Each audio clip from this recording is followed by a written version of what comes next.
Well, David Pollack has a warning for Mississippi State fans ahead of the college football season. It's not about the players either. What does he see coming? Stick around.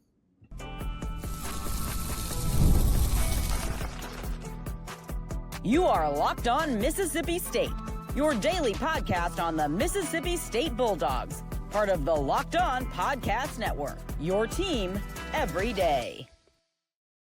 Well, thanks for making Locked On Mississippi State your first listen every single day, part of Locked On Podcast Network, your team every day. My name is Jaron Spor. I'm a national college football writer at Athlon Sports. That's Landon McBride. We've got a packed show for you today. A lot of fun to talk about because Mississippi State has announced 5 helmets. I believe it was 5 in total for this upcoming college football season. Let's just say that Zach Silman was listening to the fan base. So we'll talk about that. Also, some interesting ticket pricing numbers. Where does Mississippi State rank among SEC schools in terms of ticket prices? Yeah, you're not going to have an excuse not to go to games. I'll just give that a little teaser. But first, we got to talk about David Pollack. He went on a podcast. This was a little while ago. I don't have the exact date on here, but it's the Crane & Company podcast. If you're familiar at all with SEC, you know who the Crane & Company podcast is. But David Pollack, obviously former College Game Day host, former All-American at Georgia, still a prominent figure in the college football world. He does a podcast, does a great job with that. I forgot what the name of his podcast is, but I think it's See Ball, Get Ball with David Pollack, if I remember correctly. But it's a great podcast. They usually drop a couple episodes a week, especially when the football season starts. They kind of recap stuff. But he was asked about Mississippi State's schedule, and of course we know how difficult it is and things like that. But most people are still picking them to win 3, 4, 5 games. You might see someone out there a little more optimistic at 6, but usually it's 3, 4, 5 range. More of the 3 or 4 range, more often than not. Mm-hmm. But he said going through that schedule, he can't see more than 2 wins. And that has to have you a little worried if you're a Mississippi State fan, because you just went 2-10 last year. You can't go 2-10 again. Because he also said that he thinks that it's still young in the rebuild and that he thinks Lebby will get the thing turned around. And so he did give some optimism. But if you go 2-10, that means you're losing to Northern Illinois, Southern Miss, or Alcorn State. Like, you're losing to one of them. I don't see that happening. I mean, like we said, I think the floor for this team is 3 wins. And honestly, we have said a lot that if we don't think Lebby's job is in danger by any means, but if he loses to one of those 3 teams, you might have to have a real talk about what he's doing here. His seat would be blazing hot heading into 2026. So, I mean, I get that, yes, this schedule is incredibly tough. And after those first 4 games, if Mississippi State ended up with only 3 wins and those 3 came in 3 of the first 4, I wouldn't be incredibly shocked if they went winless in SEC play. I think they get 1 or 2, but I mean, I'm not going to be shocked if it happens. So to say they're going to drop one of those, I mean, that's a problem. That's brutal. Yeah, I mean, it's brutal to the fan base. It's brutal to the team. And that's just, I mean, it's kind of an indictment on the coaching staff. I mean, we think this team is way more talented, way more depth. And if you can't beat a team that you are, by all accounts, more talented than, what did you do as a coaching staff? Yeah, and he even used the word brutal to describe the schedule. But again, we know the schedule's difficult. Like, we know that this team on a given year without a schedule like this probably could get to 6 or 7 wins. We think they're that talented. At least 5. Right. And my thing is, and we talked about how the record doesn't always show that a team's better, but in this case it would, because it's not like, for example, if they played Arizona State and instead of Northern Illinois in the non-conference, they played, I don't know, TCU or Louisville or someone like that. That's a decent ACC, Big 12 team, Big 10, whoever, but just a decent, and they lost both of those. Like, okay, but losing to Northern Illinois or Alcorn State or Southern Miss would be exactly like losing to Toledo last year. Now you got blown out versus Toledo, so hopefully you didn't get blown out this year. But if you lost that game, it's the same thing essentially. You just lost to another group of 5 team, or group of 6 now, I guess, with the Pac-12. Speaking of the Pac-12, just a side note, Dallas Baptist is joining the Pac-12. I know you're a big Dallas Baptist fan, so let's go baseball. they're joining them for baseball. So, but no, it's just that wouldn't be improvement to me, because you would then go, assuming everything plays out the same, you go winless in the SEC, which he didn't really give what games they would win, what games they lose, but assuming they're going to lose to Arizona State and then one of Southern Miss, Alcorn State, Northern Illinois, and then lose all your big SEC teams, SEC games, that's not improvement at all. No, that's a massive step backward, because last year we knew this team was shallow in terms of there wasn't a lot of depth on the defensive line. There were questions at offensive line with not really any guys backing them up. You had the injury at quarterback.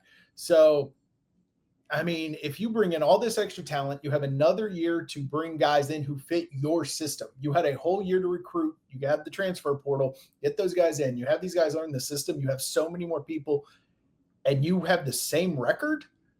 That's a huge step backward. That's not a lateral move. That's no progress. That's actually a loss of progress. Right. It would be one thing if one of these games, the Alcorn State, Southern Miss, or Northern Illinois, was against like Ohio State. Like if that was the other non-conference and you won 2, yeah, sure, fine. Mm-hmm. But when you have 3 chances to win, when last year, when you've been all this time recruiting and building, that's Lebby's head isn't rolling, but coordinators are at that point. Right. Yeah, you got to let some coordinators go, which the offensive coordinator is Lebby. So defense coordinator would be out of a job. Right. Defense coordinator is gone. Hutzler, he's gone if that happens. And like I said, Lebby's his seat is blazing hot. Yeah. And I haven't even looked at the early let's see. Let's look at Mississippi State's early schedule for 2026, because it would be one of those things that the seat would be so hot. Okay, so Minnesota and Troy are the 2 teams that they have placed on there, and it's at Minnesota.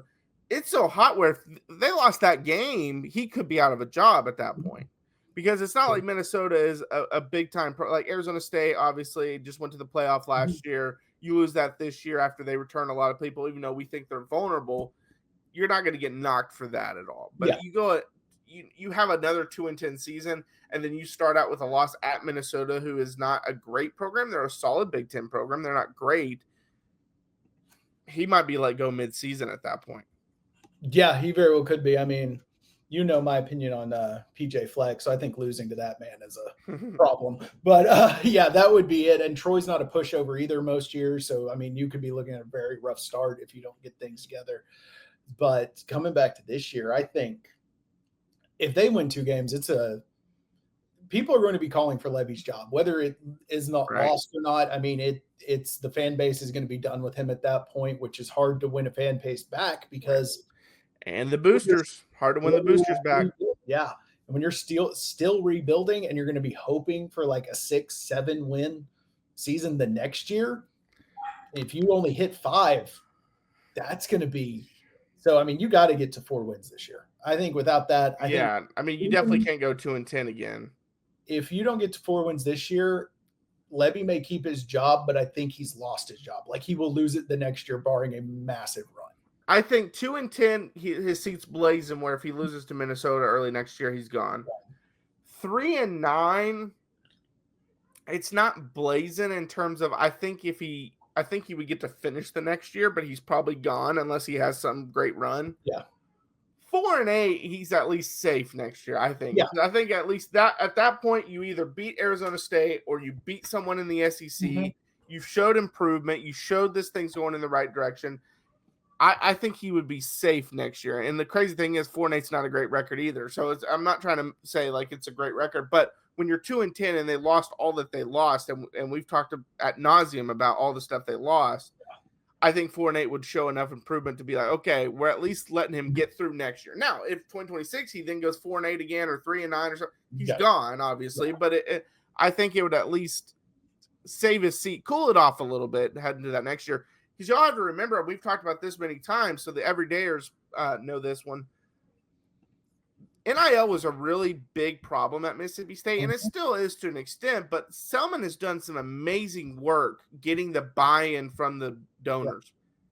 they're going to be asking questions. Why am I buying into something that's not working? Mm-hmm. And that kind of pressure on Selman to get it right and to get this fixed, or they're going to be like, hey, we're not donating anymore. That also could lead to an early exit for Lebby.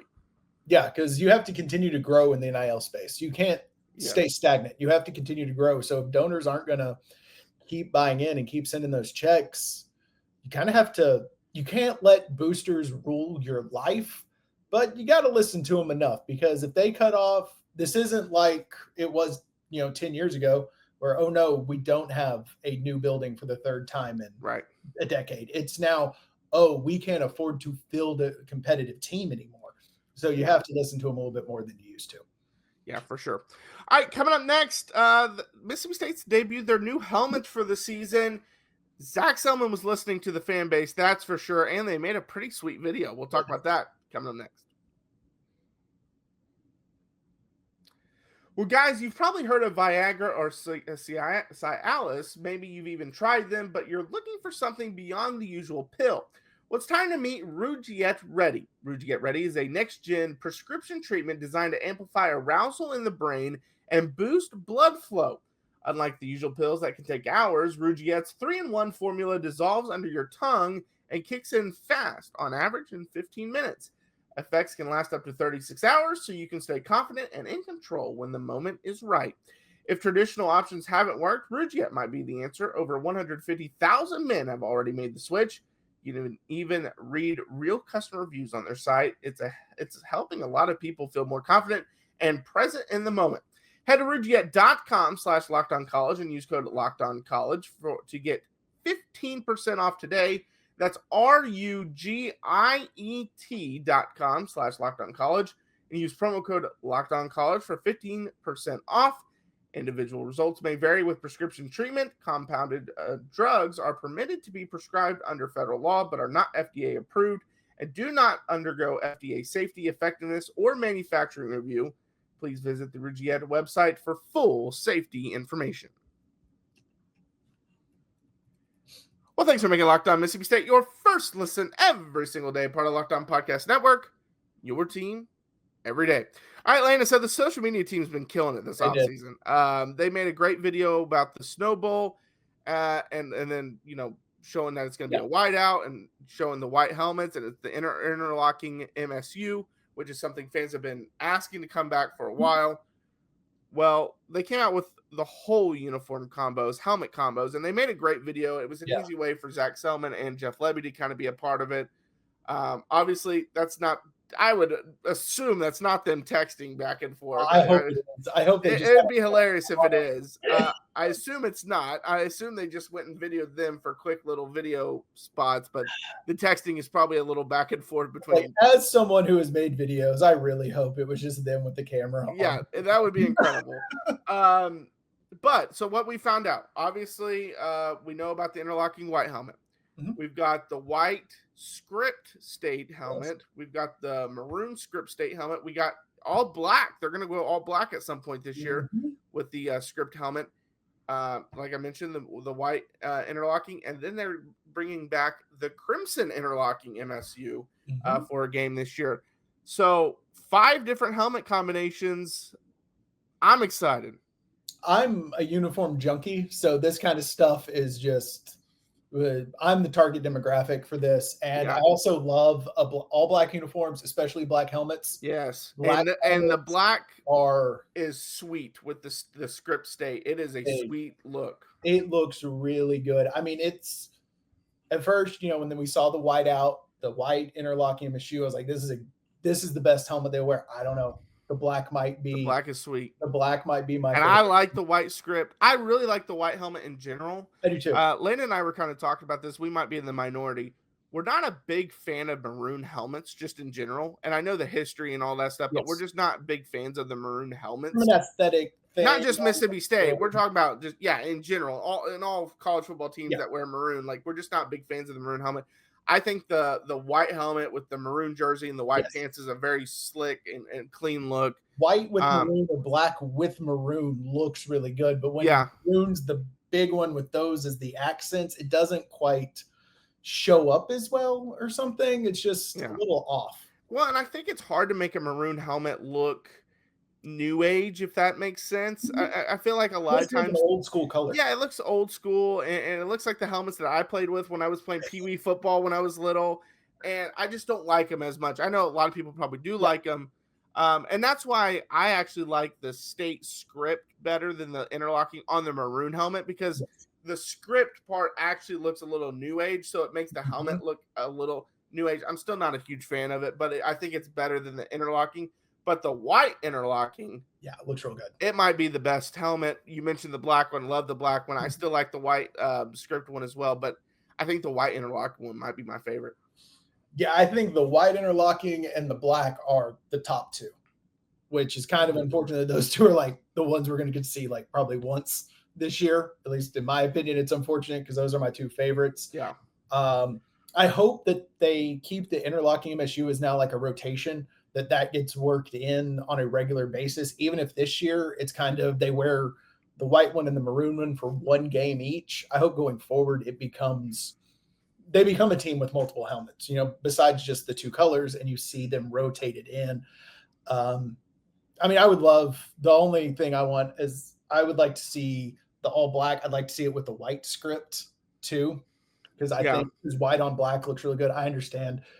I'm also, I love the way that looks, but it's also weird to me when teams do that and leave off their majority color on a Yes. helmet for a purpose. So I can understand why they wouldn't do that, but I think the white on the black would look really good, especially with them going all maroon after that.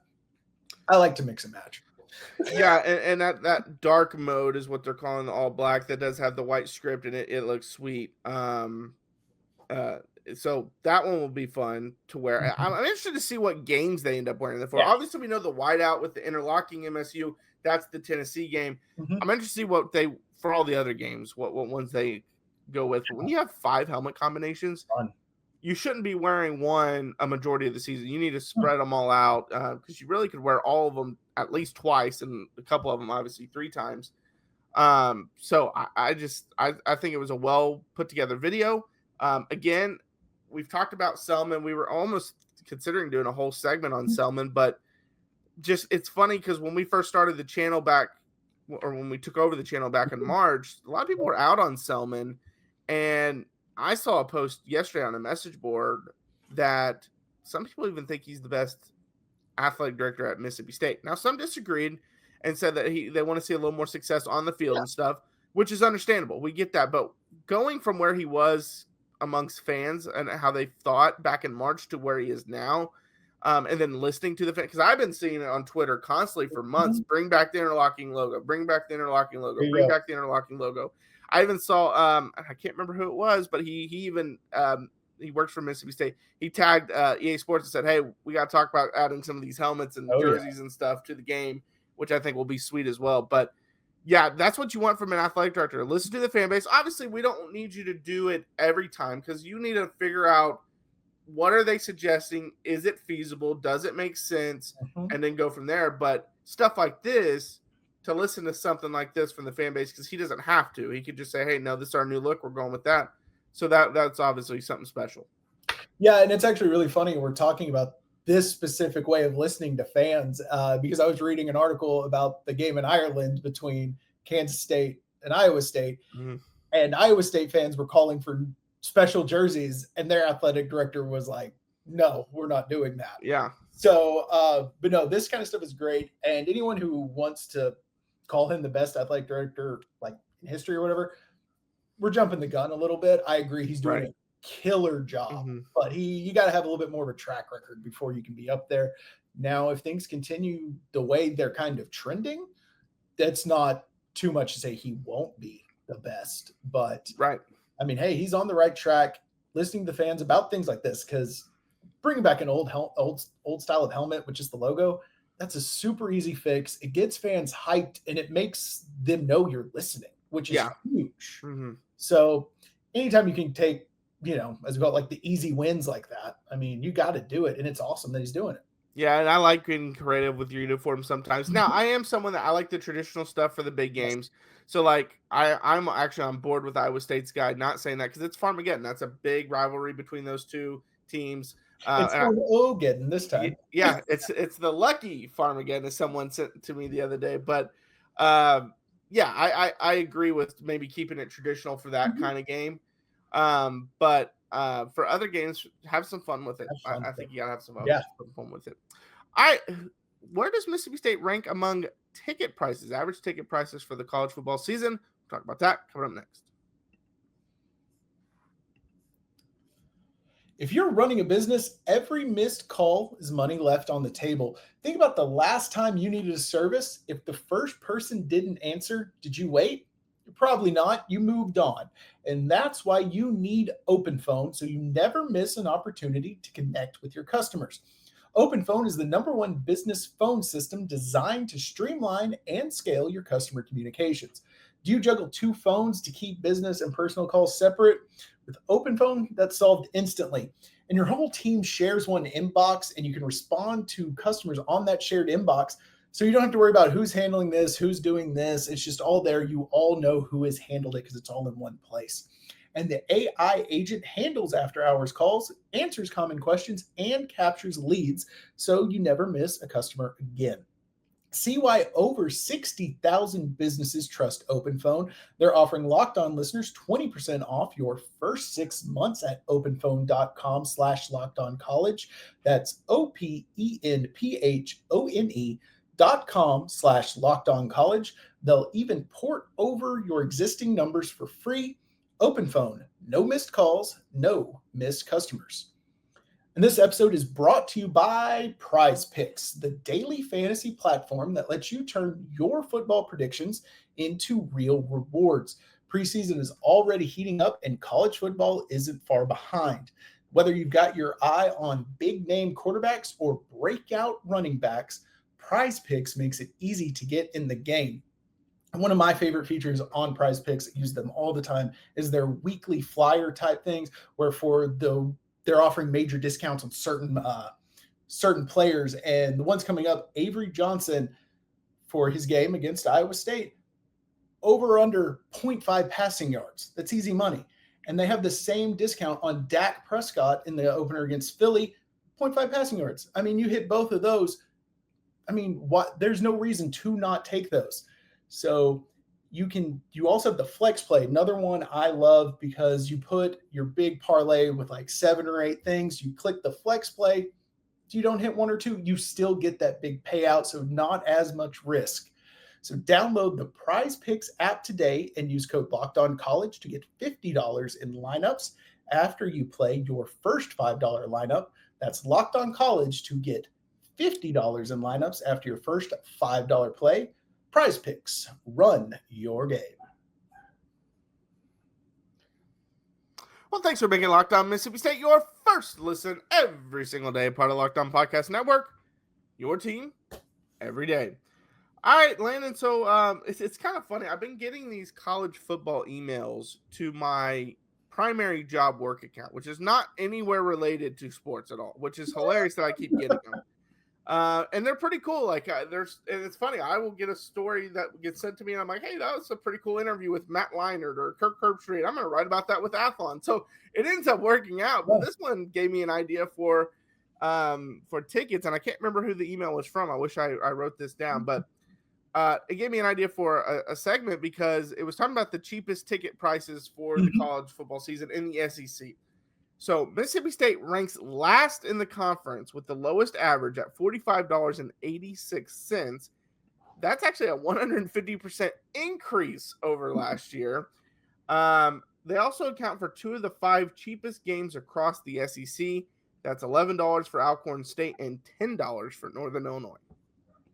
Well, I mean, if you're in the area, you got to at least be there for those games. Right. I mean, $10 tickets. No excuses. Yeah, if you're there, get that $10 ticket. I mean, parking is probably 3 times what the tickets are. I mean, right.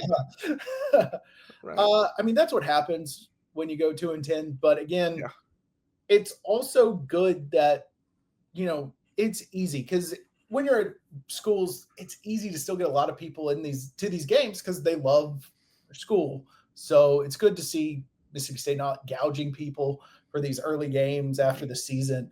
So I will say hats off to them for not just jacking up the prices for that to try to get a little bit more cash. But I mean, and we've seen a lot of teams do that, even bad ones, just to help with NIL or something. Like, hey, percentage of this goes to NIL. They're not even doing that. Yeah, so hats off to Maybe them. They should. That trying to get some people in the game though, but that always has annoyed me as someone who loves going to games. It's become so hard to go to. I remember going to games in college, just like pro basketball games. Like, oh look, tickets are $8, and now you can't even like sniff the stadium for less than 50. So I love that they're keeping it low. Let's gonna get some people in there for that. Hopefully run up the score and send a lot of people home happy. Yeah, for sure. I'm about to say, if David Pollack's right, maybe you don't want to spend that $11 and go to the Northern Illinois game. Hey, maybe those are going to be the two that they win. Right. Yeah, maybe it's Southern Miss they lose, then they lose theirs. No, we don't think that's going to happen. No. But, yeah, I mean, it makes sense when you go 2-10 and you're last in the SEC that you're going to be one of the lower ticket prices. But that also means, like we said, that not an excuse not to go to these games then. At that point, because I don't live in Mississippi, so that's my excuse to not be. Yeah. I mean, yeah. If you don't live there, like we don't live there, so if you don't live there, then yeah, it makes sense. Don't go. But for those that do live there, go. Yeah, you need to go. I mean, even like bell, annoy people, right? And also, I will say this: also, Ole Miss was one of the cheapest ones in the SEC, also. But Mississippi State, like even the Arizona State game was $22. That's a great deal. Like you get to go watch a college football playoff team at your home, go crazy to make it a crazy environment for them for $22. I did think it was interesting that the two most expensive ones were Tennessee and Texas, both $79. Tennessee's obviously going to be the whiteout game, and then Georgia was $62 and Ole Miss was $58. So I thought all that was interesting, but. Yeah, I mean, it's just $22 to go watch a college football playoff team and go nuts. Like, you need to go there. Like, you need to get to that game. Need for the Texas game isn't bad. Oh, and it's sportscasting.com. That's who it's from. From what we've seen with ticket prices, I mean, 70-something for those games isn't terrible. At the end of the year, too, that, Texas might still be number one at that point. Yeah, you get to go see the next Manning, maybe a Heisman Trophy winner, which I mean, you hope you're the one that, breaks all of those. Right. Streets. But there's something cool about seeing guys who, before they are the NFL star. Mm-hmm. So, I mean, no reason to not be there. For sure. All right. Well, thanks for making Locked On Mississippi State your first listen today. For your second listen, check out the Portal Show. Brian Smith has the latest rumors, portal entries, and signings. Be the most informed fan on the rapid changes to the college football landscape. Find the Portal on YouTube or wherever you listen to your podcast. My name is Jaron. Check out my work over at Athlon Sports. That's Landon. Follow us, Locked On Mississippi State. We're on YouTube, Instagram, TikTok, and Twitter. Post daily videos Monday through Friday. Also hit that like, subscribe, ring the bell. Help us get our goal of 1,000 subscribers by early college football season. We did surpass the 800 subscriber goal, so thank you guys so much for your support. Real quick before we ended, I've teased this that I've wanted to start doing some trivia. So I'm going to throw out a trivia question, and I want y'all to respond in the comments. I'll even put it as the question in the comments as well. And if it does well, we'll make it kind of a habit that will end every show with some kind of trivia. But this isn't the one I'm going to put in, but I'm curious for you, Landon. What Power 4 team has the longest win streak, season opening win streak? Longest season opening win streak? Yeah. Is it Notre Dame? No, that's a good one. Ohio State. They have not lost a season opener since 1999. I wanted to pick someone like that, but that seemed too obvious. Yeah. 1999 was theirs. Alabama was 2001. They were the second longest, which is kind of funny because Notre Dame losing 2 years ago. I don't know why I said that. Yeah. Alabama kind of obviously struggled a little bit before Saban took over. Then they were obviously great. Ohio State could lose their opener this year because they played Texas in the opener. Besides those two teams, everyone else is in the 2010s is their most recent or like their longest win streak. So my question is for everyone, when was the last time Mississippi State didn't win a season opener? Okay. So if you think you know the answer, put that in the comments. And until next time, Hail State. Hail State.